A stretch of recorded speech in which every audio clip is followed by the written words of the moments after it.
Good afternoon. Good afternoon. So, I am Jade Kubatan and I will be discussing the equipments of the basketball. So, sino yung familiar sa basketball? Kami po, familiar po. So, Naglalaro.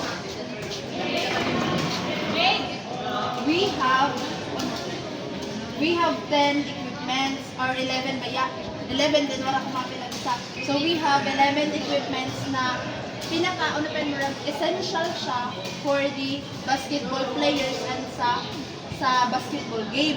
So first is the ball. Syempre, hindi naman mangyayari yung basketball kung walang bola.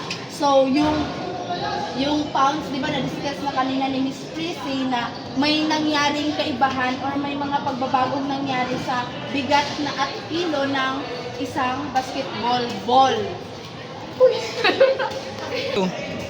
So, di ba, na-discuss na kanina ni Miss Prissy na may mga pagbabagong nangyari sa bola ng pangbabae at panglalaki. So, ngayon naman, ang bola ay tinatawag din siyang code 7, lalo na kung men's basketball yung maglalaro. So, meron siyang 29.5 inches and then 7.5 to 8.5 pounds.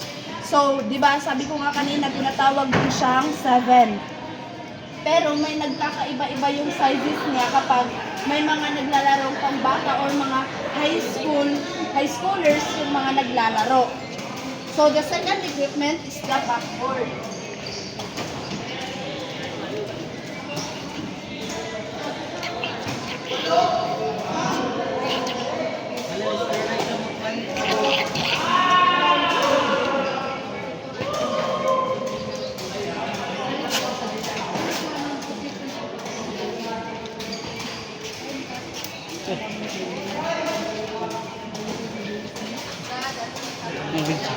Yan na kayo para madungkit yun. Aray.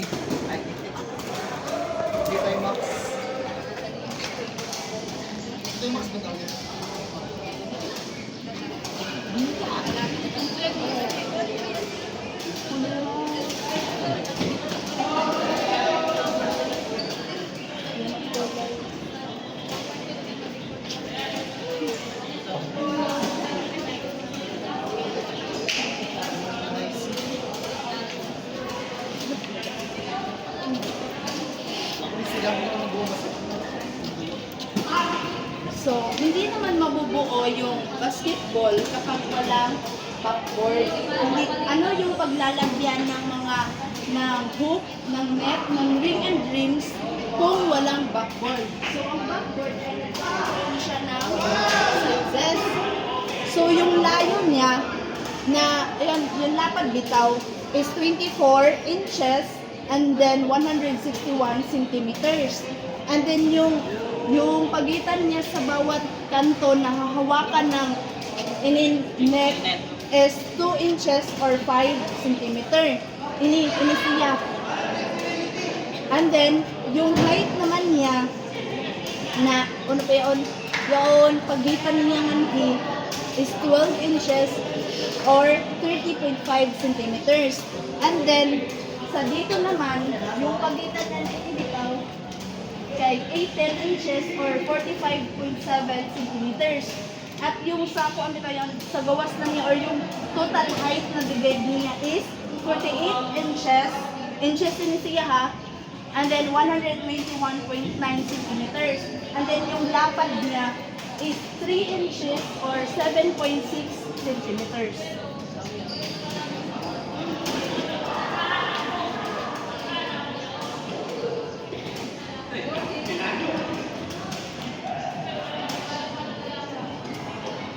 So, the third part ng basketball equipments is the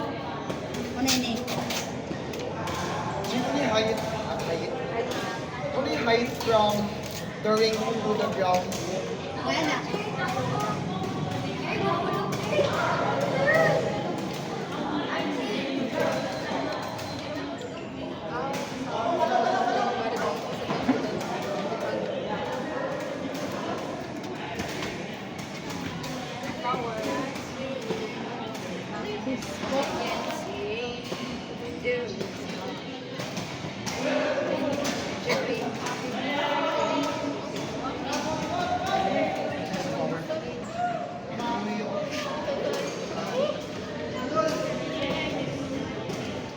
ito naman makikita dia.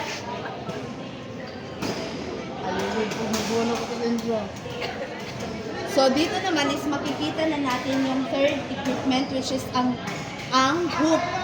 So yung hoop is siya bitaw yaon murag gihawidan ng backboard ng ring, ng rim og ng net. Dapat kinakailangan na ang hoop is kaya bitaw na kaya dapat yung hook is kinakailangan na ano pa tawag, murag makaya bitaw niya alsahon ang kabugat sa isa ka player. Kay kabantay ka mo yun sa salida na slam dunk. Yes. Di ba pag once na mag-dunk, murag bitayan, bitaw na murag makarugan inin earring. So dapat ang weight gayon is nakabuang kay siya, nakabalansi kay siya. So the ball to hook, inibitaw inin murag bangag niya nga di is may 27% area sa kada laong ini nakalayo sa net. Amo gid sukod yaon niya. And then sunod is ang ball area dapat makasud gid ang bola bitaw murag hawag na gid siya kumpara sa bola. So may 48 feet squared or 0.45 meters squared. And then ang steel rim or diameter steel rim, diameter is ang kalingin niya. So amo ini ang gihawidan sa net. Amo yon siya usahay ang yaon kung babitan bitaw ng mga players. Iya 5'8" inches or 1.6 centimeters. And then ang hoop area is ano pa yaon murag ano tawag ito? Murag siya bitaw ang murag siya ang kabuuhan kung ini sagod sa suod ang iya ring while ang ring ini siya ang iya hoop. Ang yaon murag mas bakal gid bitaw siya nagikuanan. So may iya kada ko na 1.767 feet squared and then pwede sab siya ng 1.164 meters squared. Amo yun ang diameter at sizes ng hoop. And then sunod is ang net. Yan ida. Sige. Ya-answeran na sa ini. Di na ka na kumangutana. Kaya answeran na sa. So, ang net is sinasabi na kapag naglalaro daw ng basketball or yung mga standard color gayud ng so, yung dapat na standard color ng basketball is white. Dili siya kung lain-lain na color kay. Sinasabi kasi na kapag color white daw yung ginagamit na color sa net, mas madali siyang makita. Lalo na kung sa malayo pa. Di ba yung isa ko sa iban kasi na mo shoot na ng 3-point shot nganto sa outside sa pambitaw sa ilang middle court. So dapat gayud makita ang net biskag uno pa kalayo ng tao ng player. So sinasabi din na ang net is may standard size na 10 or 9.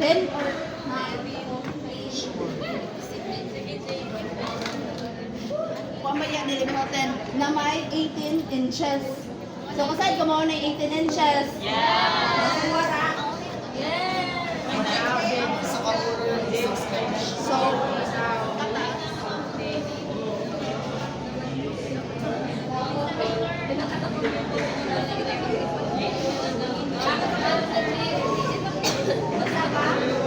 hindi siya isa ka-ruler. Sobra siya sa isa ka-ruler. Ay 6 na inches na din. 12 inch kaya ang inches din. Sa kanila.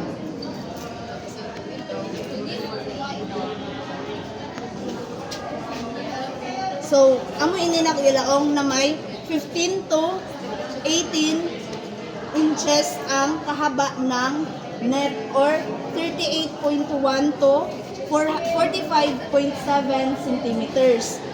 Tapos inibitaw is kuan siya ano pa murag 18 18 inches or 45.72 centimeters ang iya ka hawag. And then ini siya nagihawidan. Ito biton nga din na picture ini. Ang size gid diyon niya is 6 inches. Ang kalayo niya gikan sa backboard. 6 inches or 15.1 centimeters. And then sunod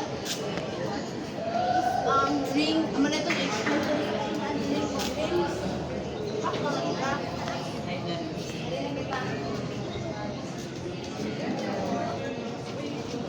Dari na kita sa B, ano yun yan? Ano?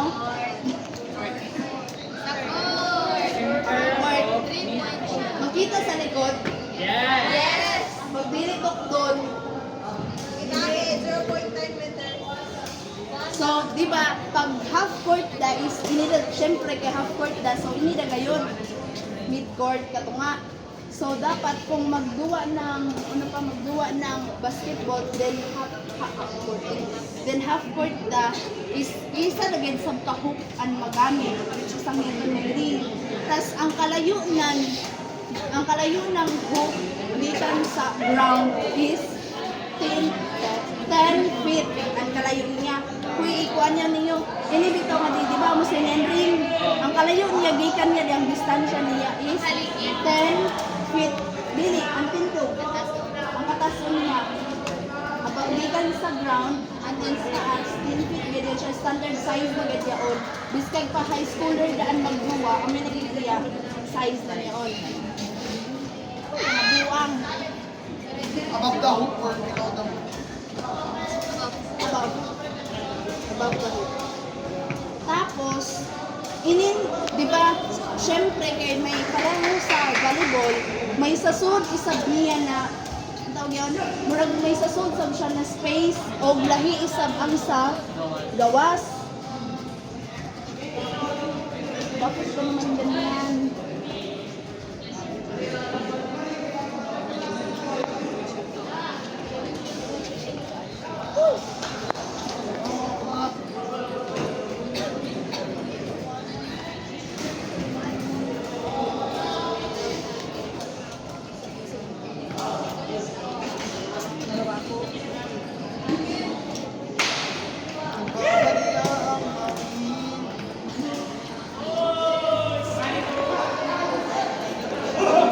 Makita niya mo sa likod? Yes!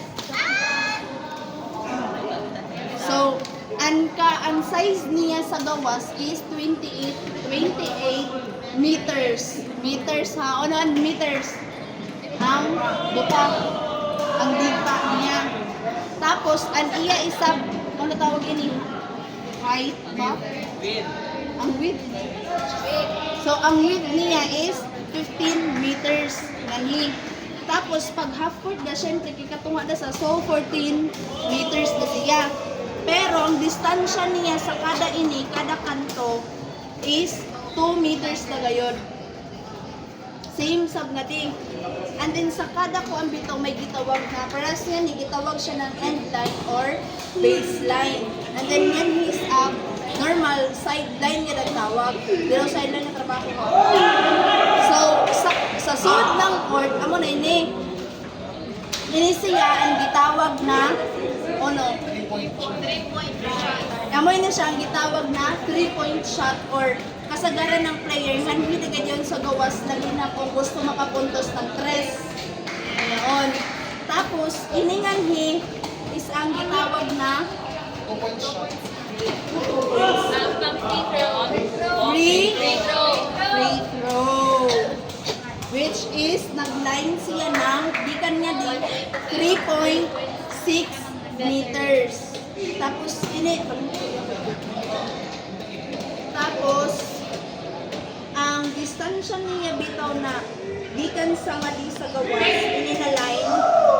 Diba makita sa gitna ko sa court na may linya ganyan siya sa gilid. Pwede, ang iya distansya is 1.2 meters. Labali mo rin ini siya na linya. And then, yan hiisab, yaon di kan siya sa gawas, o dahil ko sa kalit, doon siguro niyo yun sa mga duwaanan mo, kung ang kita siya ng 0.9 meters, di siya kabukatan. Mading? Same size na yun sila Pag talaga. 10 siya, 1 meter na siya. Dili. Lahi. 0.9 is equal to 90 centimeters. Dili, kay meters siya. 0.9, Hindi convert 90% mo to siya yun. into Convert mo siya, into wayaw inches. I mean, Wala. So, mo ganyan, 0.9 meters. Same na siya nga ni. Dili pwede utrohon ang size. Dakuan nga dito sa kaya may gamay. Dili pwede. Dili na siya fair. Dahil na yun.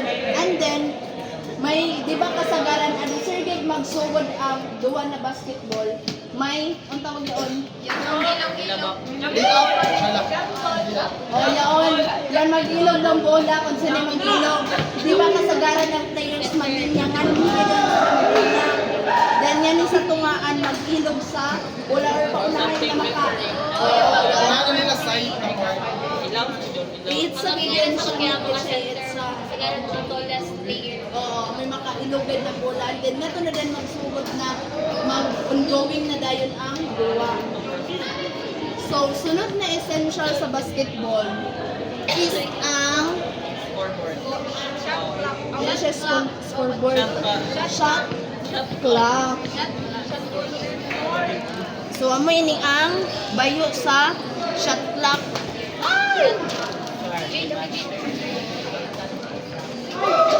Orasan. Ang orasan. Ano sir, magsugod. Ngayon gitawag na 24 seconds o 30 seconds. So, sino yung maka-explain ng yaon? 24 seconds o 24 seconds o 30 seconds na sa may 24 seconds o 30 seconds. murag 24 seconds. Okay, Miss Casey? Is it now? 24 seconds and 30 seconds. Mag-1 yung same time. Pag mag-compete ka, wala pa yung kuhanan. Yung pa mag-compete.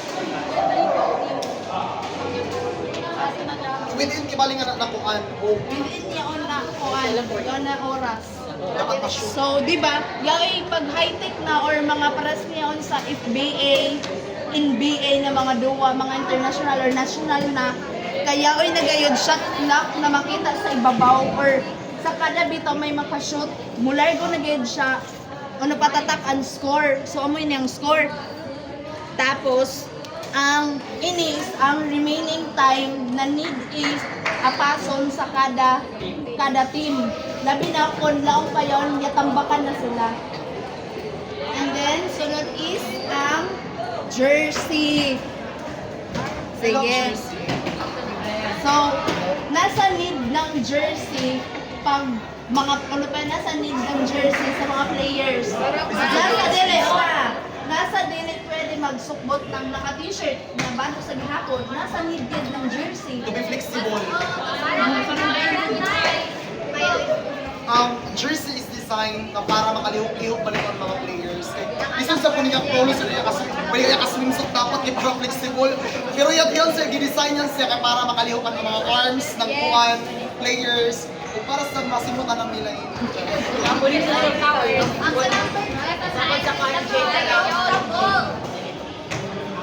So, tama ang sinabi ni Mr. Jeffrey. Kinakailangan talaga na yung mga players is flexible or kung ano pa yung marag comfortable sila sa pagdalaw-galaw sa loob ng court. Kaya isagot iba na malay ba di siya ikaw and then fit. Paglaong mo ng bulay, best na maka-3-point shot na kao, di na nun kasog kay DC. Amo yaon. So, kinahanglan kayo na comfortable ang isa ka player sa iyang gisukbot. Jersey or shorts.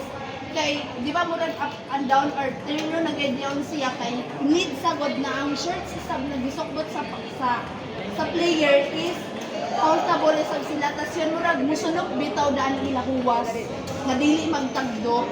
Yaon siya. Hindi mahalan. Sunod is ang okay pa na lang yun eh. Medyas. Dapat Ako sa TikTok sila. So, ang mga professional players or yon mga makita mo bitaw sa mga FBA or NBA is gasukbot na sila ng mga customized na socks na yon kung ang yun sa ila footwear bitaw yon comfortable sila mo lihok and then ilagay ka o galingon kibali ka gustuhan na pareho niyang imo ipa-design or pareho ini na mga materials ani mo gamiton kay para dili ka maglisod paglihok kay kasagaran sa gud pareho na nang kini na medyas is dali da siya musunok na dili slippery sa imo sapatos na bisukbot. And then next is footwear or ang sapatos. Di ba? Pinakasikat na mga brand ng sapatos na ginakay yan magregalo kay Nike, Adidas. Yaw nito yan mga usog ang rubber niya once na dili taw mulandog sa court. Kay once sa na mulandog an imo sapatos sa court dili ka na kay dayon siya kay ang court baya is yaon grabe ka shiny na duwaanan. So, di ba? Tawag yun siya. Dapat need gayod na may spike ang sapatos para mudikit gayod siya sa imo sa floor or sa floor ng basketball court. Mura na kaya. So, additional pa rin. Kalimutan kayo na. So, additional po ang net is kasagaran siya gihimo sa nylon or polyester bitaw na mga uri ng materials kay para flexible siya pag once na magkuhan dili siya lang na musagnit and bulangan na. How about the ball? So, that's all for today.